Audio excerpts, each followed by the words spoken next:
Start. बंदे दो बेली आन, एक किसा कमन निकलियो आई ते वो दूजे बेलिया कोल गया, ओदे कोल रहा रात।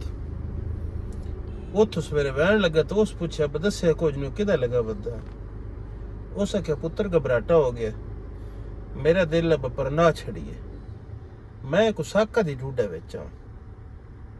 उस बंदे आख्या अब धी तो मेरे घर भी जुआन है तो बेली भी हाँ, अगो मुड़ क्यों ढूंढेंदा बदा। उस आख्या नहीं तेरे दे ना करूँ। उस आख्या गल के, उस आख्या गल अज नहीं दसनी, कदी वक्त आया तो दसेस। उन साख जल गया। वो बेली ओदा जेड़ा है ना ओदा राह च आ गया, ओदा जंज पुत्रा दी ढोक है ना तो परत्या तो उन्होंने आख्या रात तेरे थरना, रात जंज ओदे थरई। उस आख्या हुण ए दस हुण इतना बेड़ा लग गया विवाह भी कर ली, मैनू गल तो दस मेरे दा क्यों ना ये कीता। उस आख्या अज तेन दसन दस। मिरासिया ने उस आख्या वंजे ना आ मेरी दिऊ कोल, आ जेड़ी नूं विवाह के लिए हुंदा नवीं, ओ ना आखो जित्थे रात रहा ना इत्था तेरे चाचे देना आई को कर्जा को रुपये देने आसो ते साइयां अज मंग लैन को वाह लगदी गा। उस जा सनेहा दिता छेरी जेड़ियां को टूमा पाइयों ही आन ना, उस मुर्की छला अडो ला के नो मिरासी दी तली ते च धरे।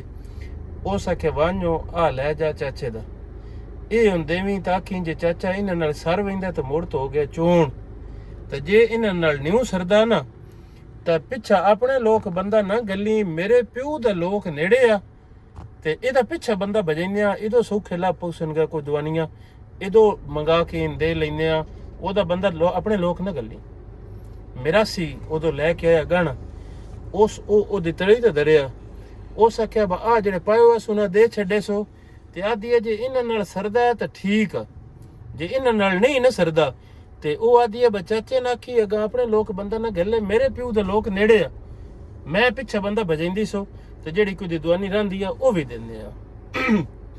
उस उन्हें आख्या लै वेखो मैं तेन दसा ते मनीन होनी आई उखड़ी, आ हुण तो अखी वेख लई आ तेरे तो सके इस तो नहीं करनी।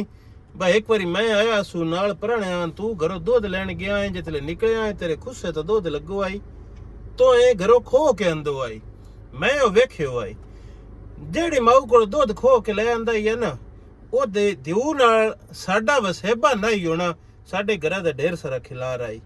लै मैं जो डुडंदा वदा सू ओ अजे लभ पई है ना, आ डोली जा घर नहीं अपनी विचकार गाने दी लोड़ पई आ ते उस कन्ना चुला के दे नहीं छड्डे। ਇਹ ਸੰਗਿਓ ਨਸਲਾਂ ਦਾ ਫਰਕ ਹੁੰਦਾ। ਕਈ ਨਸਲਾਂ ਹੁੰਦੀਆਂ ਜਿਹੜੀਆਂ ਛੜੇ ਆਪਣੇ ਆਪਨ ਵੇਦੀਆਂ ਤੇ ਕਈ ਨਸਲਾਂ ਹੁੰਦੀਆਂ ਜਿਹੜੇ ਉਹਨਾਂ ਦੀ ਲਗਤ ਲੀਂਦ ਜਿਹੜੇ ਹੁੰਦੇ ਨੇ ਉਹਨਾਂ ਦੇ ਨਾਲ ਜੁੜੇ ਹੋ ਬੰਦੇ ਉਹਨਾਂ ਸਾਰਿਆਂ ਦੀ ਇੱਜ਼ਤ ਰੋਣ ਵੇਦਨ ਤੇ ਗੱਲ ਨਸਲਾਂ ਤੋਂ ਟੁਰਦੀ ਆ। ਮਾਵਾਂ ਨਾਨੀਆਂ ਵਾਲੀਆਂ ਜਿਹੜੀਆਂ ਹੁੰਦੀਆਂ ਨਾ ਇਰਸੀਆਂ ਉਹ ਆਉਣੀਆਂ ਰਹਿੰਦੀਆਂ ਤੇ ਬਸ ਇਹ ਅੱਲਾ ਕਰੇ ਕਿਸੇ ਚੰਗੀ ਨਸਲ 'ਚ ਹੱਥ ਪੈ ਵੰਜੇ ਤੇ ਜ਼ਿੰਦਗੀ ਹੋ ਵੰਦੀ ਹੈ ਸੁੱਖੀ। ਤੇ ਜੇ ਬੰਦਾ ਵੰਜੇ ਖਚੁਕ ਤੇ ਇਹ ਖਚਕਾ ਅਜੇ ਹੈ ਜਿੱਦਾਂ ਮੁੜ ਦੁਨੀਆ ਜਾਣ ਤਾਂ ਇਲਾਜ ਮੁੜੋ ਹੈ ਕੋਈ ਨਾ। ਜਿੰਦੇ ਵਸਤੇ ਰਹੋ, ਜੁਗ ਜੁਗ ਜੀਓ, ਹਯਾਤੀਆਂ ਮਾਣੋ, ਚੜ੍ਹਦੀ ਕਲਾ, ਸਭ ਦੀ ਖੈਰ, ਸਭ ਦਾ ਭਲਾ ਰੱਬ ਰੱਖ।